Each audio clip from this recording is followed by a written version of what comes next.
यावर संजय राऊत काय म्हणतात पाहूयात। राज ठाकरे यांनी काय करावं हे फडणवीस ठरवतात असं म्हणत संजय राऊतांनी राज ठाकरेंवर टीका केली आहे। राज ठाकरे भाजपच्या हातातील खेळणं असल्याचंही राऊत म्हणतायत।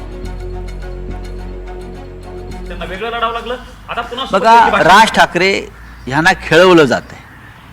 राज ठाकरे भाजपच्या हातातलं खेळणं झालं हे आता स्पष्ट दिसतंय।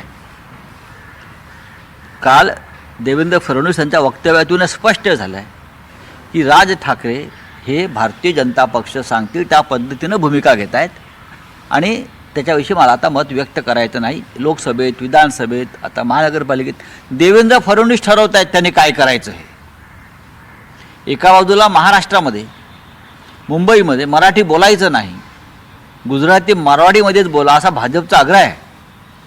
हां, दबाव आहे आमच्या लोकांवर, मराठी लोकांवर, आणि त्या भाजपचं नेतृत्व करणारे देवेंद्र फडणवीस हे राज ठाकरेंनी काय भूमिका घ्यावी, राज ठाकरेंनी कोणाबरोबर जावं हे पत्ते पिस्तत बसले असतील तर त्या संदर्भातली भूमिका आहे ही राज ठाकरे यांनी जाहीर केली पाहिजे। आम्ही काय बोलणार? आम्ही महाराष्ट्राच्या अस्मितेसाठी